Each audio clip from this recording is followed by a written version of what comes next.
warahmatullahi wabarakatuh. Perkenalkan, nama saya Dwi Ayu Karin dari Prodi D3 Keperawatan tingkat 2A Fakultas Ilmu Kesehatan Universitas Muhammadiyah Tasikmalaya. Untuk memenuhi ujian praktikum keperawatan gawat darurat dan manajemen bencana, di sini saya akan melakukan praktikum tentang resusitasi jantung paru atau RJP. Nah, RJP ini diindikasikan untuk pasien yang henti jantung dan henti napas. Nah, kemudian RJP ini dilakukan dengan ditandai apabila kita menemukan pasien dengan tidak sadarkan diri, kemudian tidak ada napas, kemudian tidak ada pergerakan pernapasannya. Nah, kita lakukan RJP. Kemudian apa sih tujuan kita melakukan resusitasi jantung paru ini?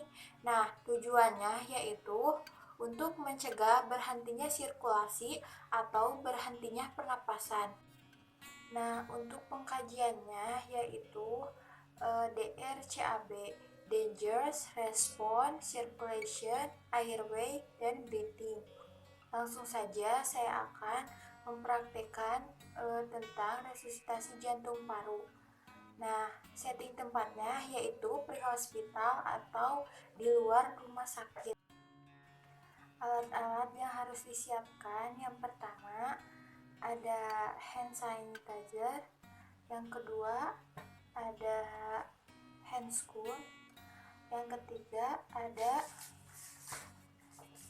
plastik untuk ketika kita melakukan ventilasi atau napas buatan. Ketika kita menemukan orang yang tidak sadarkan diri, hal yang pertama yang harus kita lakukan yaitu aman penolong, aman pasien, dan aman lingkungan. Nah, yang pertama yaitu aman penolong, yaitu kita mencuci tangan dengan 6 langkah terlebih dahulu menggunakan hand sanitizer atau hand rub.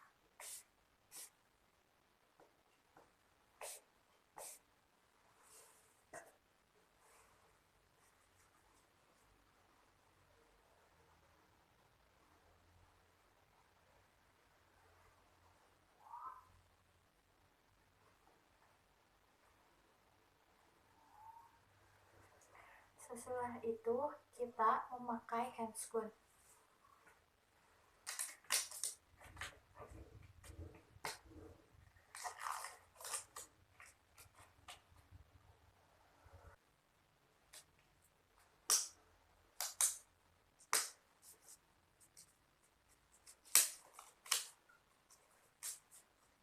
Nah, sesudah kita memakai handscoon, langkah selanjutnya yaitu aman pasien dengan memindahkan pasien ke tempat yang teduh atau dihindarkan dari banyaknya kerumunan orang. Nah, yang selanjutnya yaitu aman lingkungan, yaitu dengan memperhatikan sekitar apakah ada benda yang membahayakan bagi penolong atau pasien. Selanjutnya, setelah itu kita cek respon pasien dengan memanggil nama atau jika tidak tahu namanya kita bisa memanggil Pak atau Bu. Bu, buka matanya Bu. Nah, kalau tidak ada respon, kita menepuk bahunya. Bu, bangun Bu, buka matanya Bu. Nah, ketika tidak ada respon juga, kita beri rasa nyeri dengan mengepalkan tangan kita lalu digesek-gesek ke dada orang tersebut. Hal yang perlu dilakukan selanjutnya yaitu meminta tolong. Ketika kita sedang tidak membawa handphone, kita bisa berteriak atau minta tolong seperti ini. Tolong, di sini ada orang dengan tidak sadarkan diri. Nah, seperti itu. Tetapi jika kita membawa handphone, kita bisa langsung menelepon 119. Halo, assalamualaikum. Apakah benar ini dengan 119? Ya, perkenalkan, nama saya Dwi. Saya menemukan orang dengan tidak sadarkan diri di depan kampus Universitas Muhammadiyah Tasikmalaya. Ya, harap segera beri bantuan. Ya, terima kasih. Nah, sambil menunggu pertolongan, yang harus kita lakukan adalah mengecek sirkulasi dengan mengecek nadi dan napas. Nah, mengecek yang pertama, mengecek nadi karotisnya, yaitu dua jari dari trakea ke samping dari yang terdekat. Nah, sudah itu juga kita lihat pergerakan dadanya. Apabila nadi tidak ada, kemudian pernapasannya juga tidak ada, kita lakukan RJP. Nah, RJP dilakukan 30 kali kompresi dan 2 kali ventilasi dengan 5 siklus. Nah, bagaimana sih cara melakukan kompresi tersebut? Nah, cara melakukannya yaitu pasien harus berada di permukaan yang datar dan keras. Kemudian, si penolong berada di sebelah kanan pasien di samping pasien, kemudian sambil berlutut. Nah, sesudah itu tumit telapak tangan berada di tengah dada atau di seperdua di bawah midsternum. Kemudian tangan ditumpuk dan jari-jari ditautkan seperti ini. Nah, kemudian apa saja sih hal yang harus diperhatikan ketika kompresi? Nah, yang pertama, full chest recoil atau kembalinya kompresi full. Nah, yang kedua adalah rate atau kecepatannya berupa kontinu, yaitu 100 sampai 120 kali per menit dengan kedalaman 5 sampai 6 cm. Nah, langsung saja kita lakukan kompresi selama 30 kali. Kita juga harus perhatikan tangannya harus lurus. 1, 2, 3, 4, 5, 6, 7, 8, 9, 10. 1, 2, 3, 4, 5, 6, 7, 8, 9, 10. 1, 2, 3, 4, 5, 6, 7, 8, 9, 10.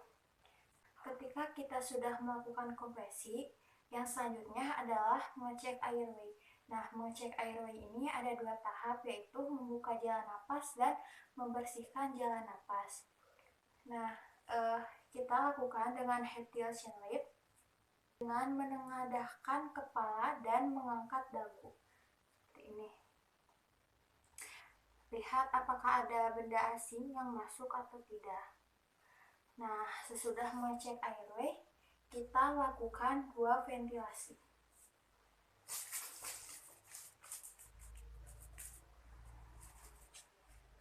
Caranya yaitu hidungnya ditutup dan ketika meniup dadanya harus mengembang.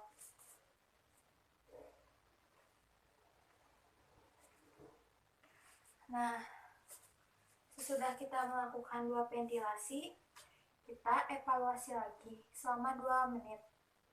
Nah, apabila nadi tidak ada, kemudian napasnya juga tidak ada, kita lakukan kembali kompresi selama 30 kali dan ventilasi selama 2 kali. Nah, apabila napasnya tidak ada, kemudian nadinya ada, kita lakukan hanya ventilasi saja selama 2 menit. Nah, ini bisa tiap 6 detik, bisa tiap 5 detik. Nah, saya akan melakukan yang 6 detik. Berarti 120 dibagi 6, jadi kurang lebih yang akan saya lakukan 20 kali. Kita lakukan lagi ventilasi. Hidungnya ditutup, kemudian hitung 1, 2, 3, 4, 5, kemudian tiup. Lakukan lagi 1, 2, 3, 4, 5, tiup. 1, 2, 3, 4, 5. 1, 2, 3, 4, 5. 1, 2, 3, 4, 5. Lakukan selama 20 kali ventilasi. Nah, sesudah itu kita evaluasi kembali selama 2 menit. Apabila nadi ada, kemudian napasnya juga ada, kita lakukan recovery position, yaitu dengan tangan kanan ke atas, kemudian tangan kiri menyilang seperti ini, dan kaki kiri ditekuk seperti ini. Kemudian kita posisikan ke samping si penolong. Nah, seperti ini. Ini dilakukan takutnya apabila jika si pasien muntah. Sekian video yang dapat saya sampaikan. Mohon maaf bila masih banyak kekurangan dan kesalahan. Wassalamualaikum warahmatullahi wabarakatuh.